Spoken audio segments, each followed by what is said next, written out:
Hello dear friends, അസ്സലാമു അലൈക്കും. എല്ലാവർക്കും റംസാൻ മുബാറക്. നമുക്ക് അടിപൊളി പൂരി ഉണ്ടാക്കിയാലോ? ഇത് നോമ്പ് തുറക്കുന്ന സമയത്തേക്കെല്ലാം നമുക്ക് പെട്ടെന്ന് ഉണ്ടാക്കാൻ പറ്റുന്ന അടിപൊളി പൂരി റെസിപ്പിയാണ് ഞാൻ ഇന്ന് ഷെയർ ചെയ്യുന്നത്. നല്ലപോലെ പഫായിട്ടുള്ള ഈ പൂരി എങ്ങനെ ഉണ്ടാക്കുന്നതെന്ന് നോക്കാം.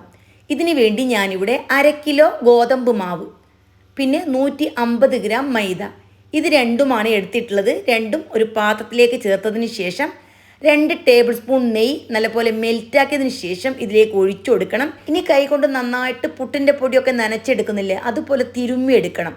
അതിനുശേഷം ആവശ്യത്തിന് വെള്ളം ഒഴിച്ചിട്ട് നല്ലപോലെ സോഫ്റ്റായിട്ട് മയത്തിൽ കുഴച്ചെടുക്കണം. ചപ്പാത്തിക്കൊക്കെ കുഴച്ചെടുക്കുന്നില്ലേ, അതേ രീതിയിൽ കുഴച്ചെടുക്കണം. പിന്നെ കുഴച്ചെടുക്കുന്ന സമയം നന്നായിട്ട് മാവ് സോഫ്റ്റ് ആവണം. കുറച്ച് ടൈം എടുത്ത് തന്നെ ഇത് കുഴച്ചെടുക്കണം. കുഴച്ച മാവുണ്ടല്ലോ, നല്ലപോലെ സോഫ്റ്റ് ആവാൻ വേണ്ടിയിട്ട് കൗണ്ടർ ടോപ്പിലിട്ട് 5 മിനിറ്റ് നന്നായിട്ടൊന്ന് ഇതേപോലെ കുഴച്ചെടുക്കണം. അങ്ങനെയാകുമ്പോൾ മാവ് നന്നായിട്ട് സോഫ്റ്റായിട്ട് കിട്ടും. എന്നിട്ട് ഇത് റെസ്റ്റ് ചെയ്യാൻ വേണ്ടി 1 മണിക്കൂർ വെക്കണം. 1 മണിക്കൂറിന് ശേഷം ആവശ്യത്തിനുള്ള വലിപ്പത്തിൽ ഉരുട്ടിയെടുക്കണം. പിന്നെ പ്രത്യേകം ശ്രദ്ധിക്കണം, പൂരി പരത്തിയെടുക്കുന്ന സമയമുണ്ടല്ലോ, വളരെ തിന്നായിട്ട് പരത്തിയെടുക്കാൻ പാടില്ല. അങ്ങനെയാകുമ്പോൾ നന്നായിട്ട് പഫായിട്ട് പൊന്തി കിട്ടില്ല. ചപ്പാത്തി മാവിൻ്റെ അത്രയും വലിപ്പം വേണ്ട, അതിനേക്കാളും കുഞ്ഞു വലിപ്പത്തിൽ എല്ലാം ബോൾസാക്കി എടുത്തു വെക്കണം. അതിനുശേഷം പരത്തിയെടുക്കണം. ഇനി നിങ്ങൾക്ക് ചപ്പാത്തി പ്രസ്സിൽ വേണമെങ്കിലും പരത്തിയെടുക്കാം. പക്ഷെ ടേസ്റ്റ് കൂടുതൽ നമ്മൾ ഇങ്ങനെ ചപ്പാത്തി കോലുകൊണ്ട് പരത്തിയെടുക്കുമല്ലോ, പൊടിയൊക്കെ ഇട്ട്, അങ്ങനെ പരത്തിയെടുക്കുമ്പോഴാണ് ഭയങ്കര ടേസ്റ്റ്. അല്പം കനത്തോടു കൂടി ഇത് പരത്തിയെടുക്കുമ്പോൾ ഇത് നന്നായിട്ട് പൊങ്ങി വരികയും ചെയ്യും. നല്ലപോലെ ക്രിസ്പി ആവും പുറം ഭാഗമെല്ലാം. നിങ്ങൾ ഒരു പ്രാവശ്യം ഇതുപോലെ ഒന്ന് ട്രൈ ചെയ്ത് നോക്ക്. അപ്പോൾ ശ്രദ്ധിക്കേണ്ട കാര്യം, മാവ് കുഴച്ചെടുക്കുമ്പോൾ 1/2 കിലോ ഗോതമ്പ് മാവിൻ്റെ കൂടെ 150 ഗ്രാം മൈദ മാവും കൂടി ചേർത്തിട്ട് വേണം കുഴച്ചെടുക്കാൻ.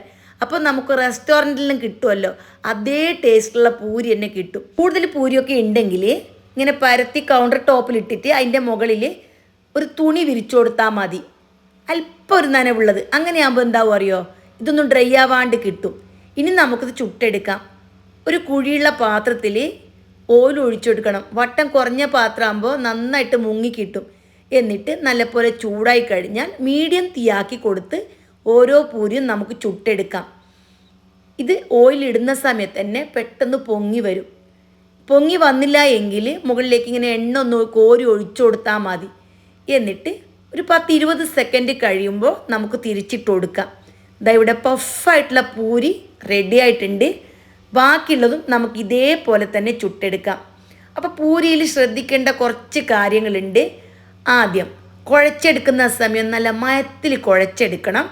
അതേപോലെ മാവ് കുറച്ച് സമയം ഇതേപോലെ റെസ്റ്റ് ചെയ്യാൻ വെക്കണം. ഞാനിപ്പോൾ 1 മണിക്കൂറാണ് വെച്ചത്. ഇനി ടൈം ഉണ്ടെങ്കിലോ 2-3 മണിക്കൂറൊക്കെ വെച്ചാൽ ഭയങ്കര സോഫ്റ്റായിട്ട് മാവ് കിട്ടുകയും ചെയ്യും. പൂരി അടിപൊളി ടേസ്റ്റായിട്ട് കിട്ടുകയും ചെയ്യും. അപ്പോൾ ഈ ഒരു കാര്യം കൂടി നിങ്ങൾ ശ്രദ്ധിക്കണം. പിന്നെ നമ്മൾ സാധാരണ ഗോതമ്പ് പൊടി വെച്ചിട്ടാണ് പൂരി ഉണ്ടാക്കൽ. പകരം ഇതിലേക്ക് കുറച്ച് മൈദപ്പൊടിയും കൂടി ചേർത്തിട്ട് ഒരു പ്രാവശ്യം നിങ്ങൾ ഉണ്ടാക്കി നോക്കുക. ഭയങ്കര ടേസ്റ്റാണ്. എൻ്റെ ഡാഡിക്കൊക്കെ ഉണ്ടല്ലോ, മൈദ ചേർത്ത പൂരിയാണ് ഭയങ്കര ഇഷ്ടമായിട്ടുണ്ടാവൽ. നമ്മൾ പൊതുവെ പണ്ടെല്ലാം മൈദയിൽ മാത്രം പൂരി ഉണ്ടാക്കലുണ്ട്. അപ്പോൾ അങ്ങനെയുള്ള റെസിപ്പി വേണമെന്നുണ്ടെങ്കിൽ ഞാൻ ഒരു പ്രാവശ്യം ചെയ്ത് കാണിക്കാം. ഇത് ഞാൻ ആട്ടാപ്പൊടി തന്നെയാണ് എടുത്തിട്ടുള്ളത്. ഇതിലേക്ക് കുറച്ച് മൈദാപ്പൊടി ചേർത്തുന്നേ ഉള്ളൂ. അപ്പോൾ എല്ലാം കൂടി ഇതേപോലെ നന്നായിട്ട് പൊങ്ങി വരണം. തീ എപ്പോഴും മീഡിയത്തിൽ തന്നെ വെച്ച് കൊടുക്കണം, ഫുൾ ഫ്ലെയിമിൽ വേണ്ട. അങ്ങനെ ആകുമ്പോൾ കരിഞ്ഞു പോകാനൊക്കെ ചാൻസ് ഉണ്ട്. മീഡിയത്തിലാകുമ്പോൾ നമ്മൾ അങ്ങോട്ടോ ഇങ്ങോട്ടോ ഒന്ന് ജസ്റ്റ് മാറിയാലും കരിഞ്ഞു പോകാതിരിക്കും. ഓക്കെ അല്ലേ? അപ്പോൾ ദാ ഗൈസ് ഇത്രയേ ഉള്ളൂ. പിന്നെ ഇതിലേക്ക് വേണമെന്നുണ്ടെങ്കിലല്ലോ കുഴച്ചെടുക്കുന്ന സമയത്ത് 2 ടേബിൾ സ്പൂൺ തൈരൊക്കെ ചേർത്താൽ ഇതിനേക്കാളും ടേസ്റ്റ് കൂടുതലായിരിക്കും. അപ്പോൾ നിങ്ങൾ വേണമെന്നുണ്ടെങ്കിൽ അതും പരീക്ഷിച്ച് നോക്കാം. ഞാൻ ചിലപ്പോൾ ചേർക്കലുണ്ട്. ഇപ്രാവശ്യം തൈര് ചേർത്തിട്ട് തന്നെയാണ് ഞാൻ ഉണ്ടാക്കണമെന്ന് വിചാരിച്ചത്. എന്നിട്ട് ഫ്രിഡ്ജ് ഓപ്പൺ ചെയ്ത് നോക്കുമ്പോൾ അതിൽ തൈര് ഉണ്ടായിരുന്നില്ല, തീർന്നു പോയിരുന്നു. അപ്പം ഞാൻ വിചാരിച്ചു തൈര് ചേർക്കാണ്ട് തന്നെ ഉണ്ടാക്കാമെന്ന്. പിന്നെ ഒരു ഐഡിയയും കൂടി പറഞ്ഞുതരാം. 2 ടേബിൾ സ്പൂൺ റവ ഉണ്ടല്ലോ, അതും കൂടി ചേർത്ത് പൂരി ഉണ്ടാക്കിയാൽ എണ്ണ അല്പം പോലും കുടിക്കില്ല. ആ ഒരു ട്രിക്സും നിങ്ങൾക്ക് ഉപയോഗിച്ച് പരീക്ഷിച്ച് നോക്കാവുന്നതാണ്. അപ്പോൾ ഇങ്ങനെയൊക്കെയാണ് ഞാൻ പൂരി ഉണ്ടാക്കൽ. അപ്പം നിങ്ങൾ എങ്ങനെയാണ് പൂരി ഉണ്ടാക്കുന്നതെന്നും ഇതേപോലെ തന്നെ പഫായിട്ട് കിട്ടുന്നോ എന്നും നിങ്ങൾ എനിക്ക് കമൻറ്റ് ചെയ്യണം. നിങ്ങൾ പരത്തിയാണോ പൂരി ഉണ്ടാക്കുന്നത്, അതല്ല ചപ്പാത്തി പ്രസ് ചെയ്താണോ ഉണ്ടാക്കുന്നതെന്നും കമൻറ്റ് ചെയ്യണം. ഇതിൻ്റെ കോമ്പിനേഷൻ എന്താണെന്ന് അറിയണ്ടേ?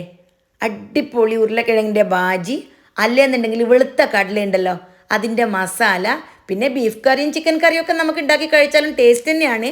സാധാരണയുള്ള കോംബോ ആണ് നിങ്ങൾക്ക് പറഞ്ഞു തന്നത്. അപ്പോൾ ഇത്രയേ ഉള്ളൂ ഇന്നത്തെ വീഡിയോ. നിങ്ങളെല്ലാവരും ഇഷ്ടപ്പെട്ട് കഴിഞ്ഞാൽ ഒന്ന് ലൈക്കും അതേപോലെ ഷെയറും ചെയ്ത് സപ്പോർട്ട് ചെയ്യണം.